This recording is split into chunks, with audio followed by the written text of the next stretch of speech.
Oi! A aula de hoje vai ser sobre iogurteira top term. Mentira, boba! A aula de hoje vai ser sobre o processo de formação de palavras e não de iogurte. Hoje eu vou trazer para vocês esse grande paraíso da gramática, que é a morfologia. Sim, o que é isso? O que essa linda faz? Em resumo, as palavras são compostas de partezinhas, legozinhos. E a morfologia é essa parte da linguística que vai estudar essas partezinhas, esses legozinhos.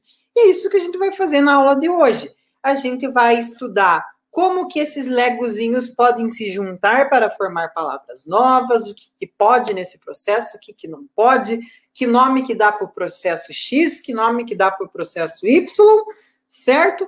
Então, me acompanhe que é só sucesso. Vou colocar aqui os slides, esses lindos. Então, aí tem meu e-mail, você pode tirar dúvidas comigo por meio dele. Eu acesso a minha caixa de entrada com certa regularidade, né? Ela não está mofando lá, então se você mandar, tem chance de eu responder. Ou nos próprios comentários mesmo, certinho? Então, eu sou o Pedro Machado e essa é a aula de processos de formação de palavras, seus lindos! Antes de entrar nessa conversa toda, a gente precisa ter em mente uma conceituação básica. A gente precisa ter aí algumas palavrinhas, a gente precisa saber o que significam antes de entrar nessa conversa.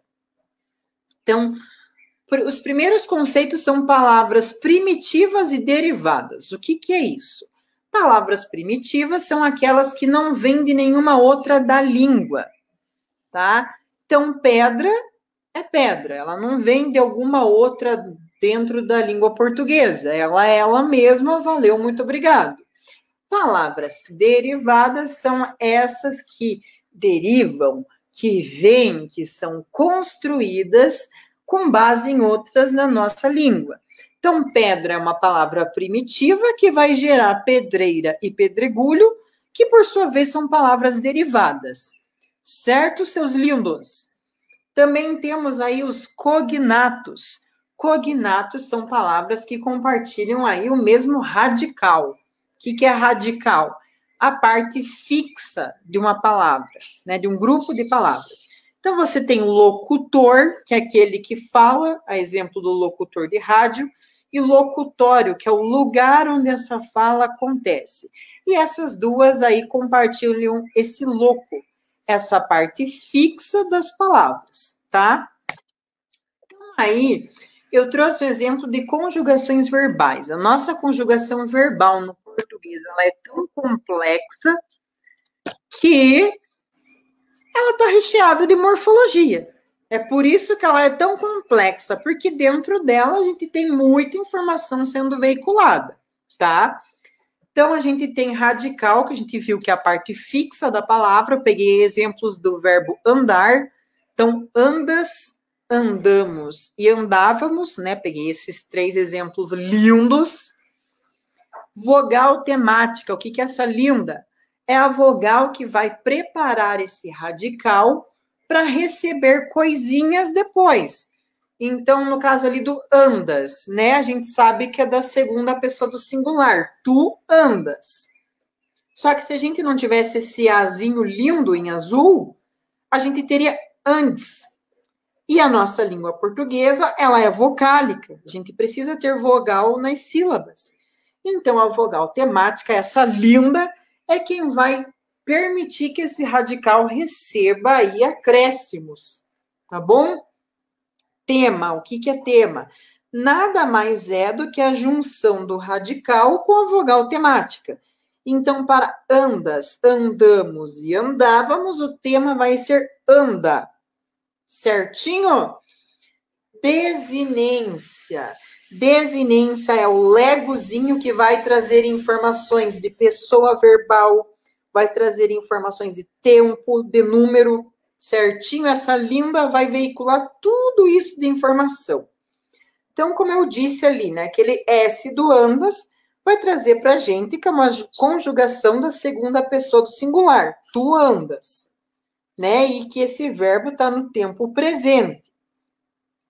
Andamos, né, veicula a informação que é a primeira pessoa do plural. Nós andamos. Já o andávamos, esse vai indica para gente que é uma ação que acontecia no passado, no pretérito, nesse caso, pretérito imperfeito. Então, a desinência, essa linda, olha quanta informação ela vai trazer para a gente, certo? Então, tem esses conceitos e tem também os afixos. O que é isso? Se a palavra tem a parte que é fixa, ela também vai ter a parte que não é fixa. Esses legozinhos que vão entrar e sair da conversa. Esses lindos, a gente já vai ver em seguida, recebem os nomes de prefixo e sufixo, tá? Esses são os assuntos que vocês precisam ter em mente, esses são os temas, os termos que vocês precisam ter em mente para a gente continuar a nossa conversa. Certinho? Fiz até coloridinho ali para facilitar a visualização de vocês. Então, a gente tem processos de formação por composição e por derivação. Em termos de composição, o que a gente vai ter? A gente vai ter dois radicais que vão estar juntinhos, lindos, certo? Só que em composições por justaposição, você vai juntar esses radicais e não vai ter perda de letrinha. Então, passa-tempo é a junção do radical passa e do radical tempo. Girassol, junção de gira com sol. Então, aí você tem esses radicais lindos sendo juntados e não está se perdendo letrinha. Uma composição por justaposição. O que é justapor? É pôr lado a lado. É basicamente o que acontece aí. Já na composição por aglutinação, você junta esses radicais, mas tem perda de letrinha. Então, em planalto, né, que é um plano alto, você já perdeu a letra O. Aguardente, que é água ardente, você perdeu aí um azinho, tá? Então, composição por justaposição, você vai pôr lado a lado sem perda de material, sem perda de elementos formadores. E por aglutinação, você vai perder letrinha, você vai perder elementos formadores. Certinho? Agora a gente entra nas formações por derivação. E aí entra os prefixos e sufixos. Prefixo, como o próprio nome diz, é aquilo que vem antes da parte fixa da palavra, antes do radical. Então, em infeliz, a gente tem que feliz vai ser essa parte fixa, essa palavra primitiva, e você colocou o in antes, você acrescentou algo antes da parte fixa. Então, esse in vai ser um prefixo. Infeliz é uma derivação prefixal de feliz, certinho? Diferente da sufixal, que é a derivação que vem depois da palavra primitiva, depois desse radical, dessa parte fixa, tá? Então, felizmente é um exemplo de derivação sufixal. Esse mente é um sufixo. Certinho? Prefixo, sufixo, esse entendimento tá ok para vocês? Mas a gente também tem a possibilidade de trabalhar com esses dois lindos juntos. Infelizmente. A gente tem tanto prefixo quanto sufixo, tá? E assim, aqui você pode fazer a brincadeira de mexer com eles. Você pode tirar o mente, você vai ter infeliz, né? Você pode tirar o in, você vai ter felizmente. Aqui, infelizmente, você vai ter os dois trabalhando juntos, tá? Na derivação parasintética, você já não tem essa liberdade. Você tem entardecer, certo? Sendo tarde, aí essa parte fixa, né? E só que você não pode tirar o em e nem o ser, porque não existe entarde na nossa língua e também não existe tardecer.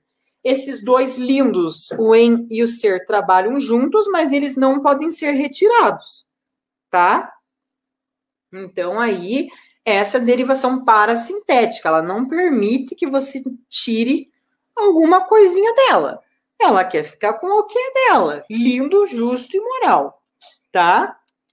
Então, essa é a diferença entre as duas. Derivação regressiva. O que é essa linda? É quando o verbo ele vai regredir para o substantivo. Como assim regredir? Ele vai perder letrinha. Então, por exemplo, para atrasar, você tem atraso. Para perder, você tem perda. Geralmente, você vai perder letrinha, tá? Nessa passagem. Então, é a regressão do verbo ao substantivo correspondente, tá? Derivação imprópria é o uso da palavra de certa classe gramatical com papel de outra. A palavra continua a mesma, só que você vai trocar o papel dela. Ela vai sair da classe que é própria dela, e por isso essa derivação é chamada de imprópria. Então, relâmpago. Relâmpago você tem que é um substantivo, lindo. Só que você tem como usar a expressão sequestro relâmpago. E aí ele já deixou de ser um substantivo e virou um adjetivo que está caracterizando o sequestro. E aí? Né? Você usou a mesma palavra com uma classe diferente. Então, é isso que nós vamos chamar de derivação imprópria, essa linda.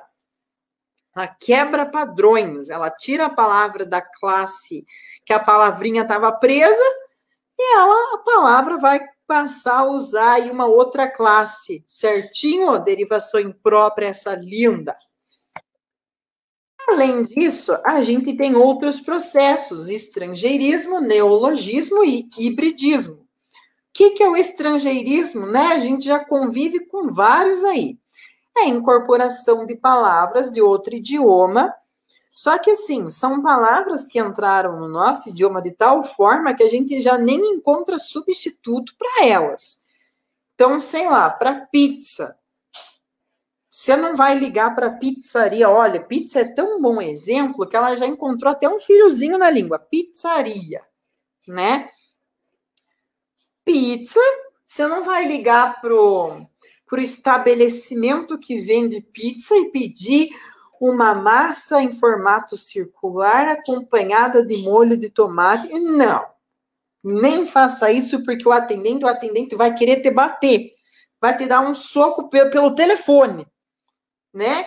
Então, estrangeirismo são essas palavras que vieram de outras línguas, mas que já entraram na nossa de tal modo que no português a gente já nem encontra a palavra para substituir.